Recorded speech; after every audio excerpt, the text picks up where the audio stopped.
13 Golden Age celebrities with the most horrifying secret life. For decades, Hollywood has sold the world a perfect dream. Glittering lights, warm smiles, legends whose names became bigger than life itself. The silver screen didn't just show stories, it created myths. But behind every perfectly lit close-up, behind every red carpet grin, there are stories that were never meant to be heard. Stories of cruelty, control, betrayal, and pain. Some stars weren't who they appeared to be, and some of the most adored faces in the world were hiding secrets darker than anyone dared to imagine. This isn't the Hollywood of glossy magazine covers. This is the Hollywood that lived behind closed doors, protected by powerful studios, loyal press, and an industry that would do almost anything to keep its golden image intact. Let's pull the curtain back. Bing Crosby, America's Christmas icon or secret tyrant. Every December, Bing Crosby's smooth voice drifts through homes like a soft breeze. His songs aren't just music, they're tradition. White Christmas became a soundtrack for generations. To the world, he was the picture-perfect father, a man who represented warmth, kindness, and holiday joy. But inside the Crosby home, that image shattered into something cold, brutal, and unforgettable. Gary Crosby, Bing's eldest son, would later write a memoir that peeled the mask off America's favorite crooner. "Dad wasn't the man people thought he was," he said bluntly. Behind the public image of a loving family man, Bing ran his household like a boot camp. His children were required to call him Sir. They stood at attention when he entered the room. Meals were silent unless he spoke. Weekly weigh-ins were mandatory, and any weight gain was punished with a leather belt. Gary described being whipped until his body burned. What made it worse was the illusion. Every year, the world watched Bing and his family smile and sing on national television during their Christmas specials. People saw warmth. His children saw a man they feared. And the machine behind him made sure that truth never came out. The studios had fixers, powerful men whose entire job was to bury scandals. Gossip columnists were paid to look the other way. Magazines painted Bing as the perfect father. Behind closed doors, his children lived in silence, bruised by both fear and the weight of an untouchable name. It would take decades for the truth to surface, and by then, the world had already crowned him a legend. But Bing Crosby's story was just the first crack in the golden image. What came next would reveal how Hollywood protected some of its darkest secrets. Charlie Chaplin, the genius with a disturbing pattern. Charlie Chaplin was untouchable. His character, the little tramp, made the world laugh without saying a word. Children adored him, adults admired him, governments respected him. Chaplin wasn't just famous, he was a cultural god. But Chaplin had a secret life that even some of his closest fans refused to acknowledge. Throughout his career, Chaplin had a very specific and deeply troubling pattern: relationships with very young teenage girls. At 29, he married 16-year-old Mildred Harris. At 35, he began a relationship with Lita Gray, who was just 15 at the time. When she became pregnant, Chaplin was forced to marry her in Mexico to avoid statutory rape charges. Their divorce would later reveal in court some of the most disturbing details of his private behavior. In Lita's testimony and leaked documents, she described controlling, demeaning acts and nights that blurred the line between romance and psychological warfare. And Chaplin wasn't done. His affair with aspiring actress Joan Barry in the early 1940s would ignite one of the most sensational scandals in Hollywood history. Barry became pregnant, and though blood tests proved Chaplin wasn't the father, a jury still forced him to pay support. Behind the scenes, FBI Director J. Edgar Hoover had a thick file on Chaplin. The U.S. government labeled him morally questionable. Studios, terrified of losing their most bankable star, scrambled to keep his image clean. But the world was changing. In the 1950s, his reputation began to fracture. Political accusations, combined with personal scandals, led to Chaplin leaving the United States altogether. The world remembers the bowler hat and the silent smile. Few remember the trail of broken lives behind him. Marlon Brando, a family life that became a horror story. Marlon Brando was more than a movie star. He was a force. Every line he spoke on screen felt raw, alive, untamed. A streetcar named Desire, The Godfather. Brando didn't act, he transformed. But his private life wasn't just turbulent, it was tragic. Brando fathered at least 11 children, some publicly, some not. But his role as a father was marked by absence, chaos, and deep wounds. The nightmare reached its peak on May 16, 1990. At Brando's home on Mulholland Drive, his son Christian shot and killed Dog Drollett, the boyfriend of his half-sister Cheyenne. Christian claimed the shooting was accidental. Cheyenne, already struggling with depression and substance use, broke under the weight of it all. In 1995, at just 25, she took her own life. Christian spent years in prison. Marlon Brando was left standing in the ruins of a family he never truly held together. In interviews later in life, Brando admitted, "I think I failed as a father." His acting changed cinema forever, but his children carried scars the world never saw. This wasn't a Hollywood scandal the studio could bury. This was a family tragedy broadcast to the world. Judy Garland, the studio manufactured addiction. Judy Garland's voice is woven into American memory. Her performance of Somewhere Over the Rainbow made her a global treasure. She was radiant, talented, and magnetic. But behind the curtain, she was a child being broken piece by piece. At just 13, MGM studio executives began feeding Judy pills, amphetamines to keep her awake and thin, barbiturates to force her to sleep.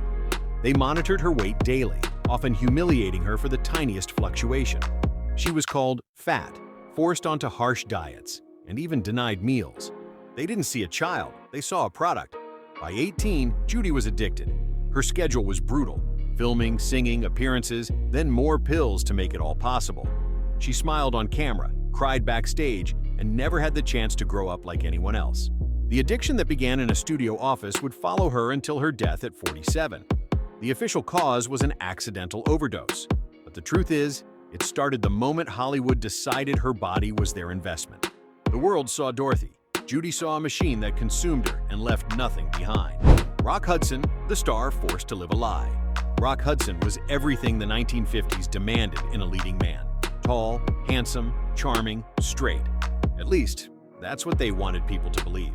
Behind closed doors, Rock was a gay man forced to live a lie every single day. Studio executives orchestrated fake romances, staged photos, and even a sham marriage to protect his career. Every handshake, every interview, every date with a woman was performance. Hudson lived in constant fear of being exposed. The world didn't just judge people like him back then, it destroyed them. So he smiled, made movies, and hid. In 1985, when Hudson revealed he was dying of AIDS, it shocked the world. No major star had ever been forced to confront that reality so publicly. For the first time, people saw beyond the polished image and into the pain of a man who had never been allowed to live on his own terms. Rock Hudson didn't just leave behind a legacy of films. He forced Hollywood and America to face their hypocrisy. Loretta Young, the secret daughter. She adopted. Loretta Young was Hollywood's image of elegance. Devout, graceful, beloved. But beneath her pristine reputation lay a carefully constructed secret that spanned decades. In 1935, during filming with Clark Gable, Loretta became pregnant. Gable was married. Loretta was unmarried. At that time, a pregnancy out of wedlock would have ended her career overnight. So she vanished, gave birth in secret, and then, in a shocking twist, adopted her own biological daughter 19 months later from a Catholic orphanage. To protect the secret, Loretta even had her daughter's ears surgically altered to hide the resemblance to Gable. The child grew up calling her Mama, never suspecting the truth. It wasn't until adulthood that she learned who her real parents were. Loretta never spoke publicly about it while Gable was alive. It was only years later, near the end of her own life, that the truth came out. Her story isn't just about scandal, it's about survival in a system that gave women no control over their own lives. Errol Flynn, Hollywood's swashbuckler with a dark shadow. Errol Flynn was the ultimate adventure star. Sword fights, daring rescues, effortless charm. He wasn't just a movie hero, he was the fantasy. But away from the cameras, Flynn's private life was infamous. In 1942, he was charged with statutory rape of 2 teenage girls. The trial was front-page news. Studios panicked. Fans were divided. Flynn was acquitted, but the testimony painted a disturbing picture. Behind his public charm, he lived a reckless, predatory lifestyle. His yacht became notorious for alcohol, drugs, and young girls. The studios doubled down on their protection.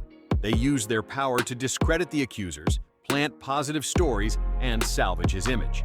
But Flynn never truly escaped the whispers. His health crumbled from years of excess. He died at 50, bloated, broken, and far from the legend he once was. Mary Astor, the purple diary that nearly ruined her.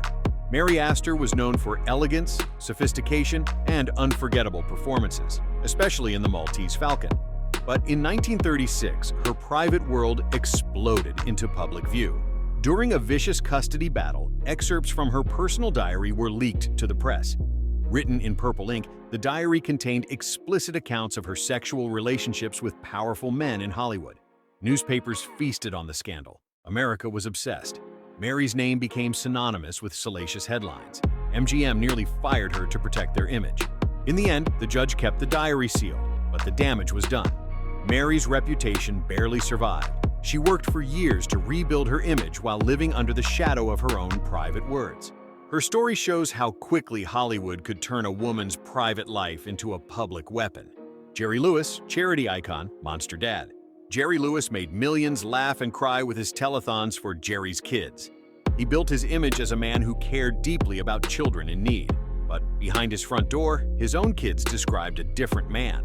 His sons later spoke publicly about their father's emotional cruelty. They said Jerry controlled everything, rarely offered affection, and made them feel like disappointments rather than family. Adding to the pain was the revelation of his secret daughter, Susan, born from an affair. While Jerry raised billions for charity, Susan grew up in poverty, completely shut out of his life. When Jerry died, he left nothing to his 6 sons in his will. The man the world called a hero left his own children broken. Jean Tierney, the fan who stole her future. Jean Tierney was breathtaking. She wasn't just a star, she was a vision. But her life changed forever because of one selfish fan. In 1943, while pregnant, Jean made a wartime appearance at the Hollywood Canteen, a venue where stars met soldiers. What she didn't know was that one fan, quarantined with rubella, broke the rules to meet her. Tierney caught the illness. Her baby, Daria, was born deaf, partially blind, and severely disabled.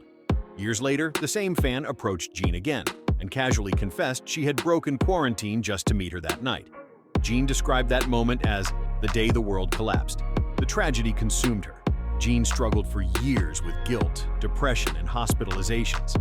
One fan's selfish act left a permanent scar on a star who had done nothing wrong. Dennis Hopper, Hollywood's wildest nightmare. Dennis Hopper was a genius. His work in Easy Rider changed film forever, but working with him was a nightmare. Fueled by drugs, paranoia, and rage, Hopper became infamous for his on-set behavior. He fired guns in the desert. He buried himself in coffins. He screamed at crew members until they quit. His marriage to Michelle Phillips lasted 8 chaotic days. In Hollywood, he was both brilliant and dangerous, a man whose talent came with a storm. Hopper eventually got sober in the 1980s and made a remarkable comeback. But the stories from his wild years lingered. To this day, he's remembered not just as a visionary, but as the embodiment of how genius and destruction can live side by side. Ben Stiller, the comedian everyone fears. Ben Stiller built his brand playing awkward, lovable characters, the guy who just can't get it right. But behind the scenes, many crew members describe a man with a very different face. They call him the Antichrist, not jokingly, but out of frustration. Former assistants and crew have spoken about his explosive temper, perfectionism that crosses into cruelty, and the way he can ignore people for months, only to blow up over tiny mistakes. It's not a public scandal, but in Hollywood circles, it's a reputation that follows him. The contrast between the underdog audiences root for and the man behind the camera is sharp and unsettling. Chevy Chase, the most hated man in comedy. Chevy Chase defined a generation of comedy. His sharp wit made him a star on SNL and in films like Caddyshack and Vacation. But ask anyone who's worked with him, the truth is brutal. Chevy's colleagues describe him as cruel, arrogant, and openly offensive. One infamous moment involved him making a vile joke about AIDS to a gay cast member on set. No one laughed. Many walked out. His reputation worsened over time. On Community, his behavior was so toxic that multiple cast and crew members spoke out publicly. Donald Glover revealed racist comments Chevy made to him between takes. Chevy Chase made millions laugh, but he alienated nearly everyone who worked with him. His story isn't just about talent, it's about how ego can burn every bridge. The masks behind the legends. Hollywood has always been built on illusion. The lights, the laughter, the perfect smiles. They weren't just performances, they were shields. Behind those shields were human beings. Some were victims of an unforgiving system. Others were abusers protected by it. For decades, studios buried scandals, manipulated narratives, and kept the legends alive at any cost. We remember the music, the movies, the magic. But beneath it all were secrets that shaped lives, ended careers, and broke families. These stories don't erase their talent, but they reveal the truth behind the image. Because the most shocking part isn't what they did, it's how long they got away with it.